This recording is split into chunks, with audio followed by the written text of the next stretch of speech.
So number one, we commend the NBI for doing this. We affirm that this is a one government approach. No? We have been discussing this with NBI, with the PNP, Anti-Cybercrime Group, with the CICC. And it is really unfortunate na ngayon nadadawit si Mr. Art Samaniego.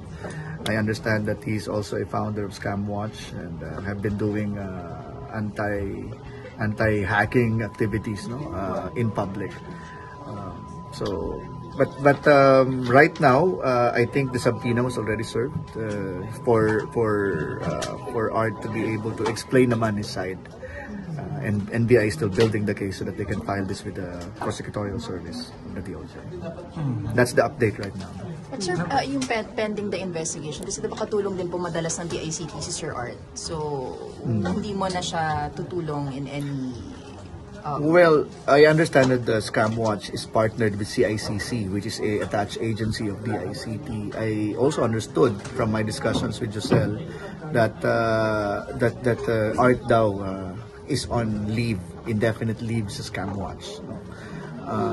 Let's also understand that number one, he's not yet indicted. Number two, it's an allegation. Number three, it is him who's facing cases, not Scamwatch.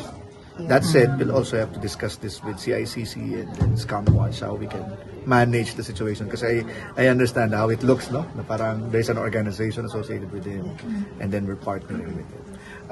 For DICT's part, we do not discount all the good things that he did. I was with him in Cyber Security Forum in Israel, in so many other countries. This is an official government function that I was in. Honestly, hindi ko nga napansin na may ganun siyang side. Ano? But for Art, my advice is let's face, he trusts the process, face the case. He will be given ample time to prepare for his defense. So he should be given that, that privilege.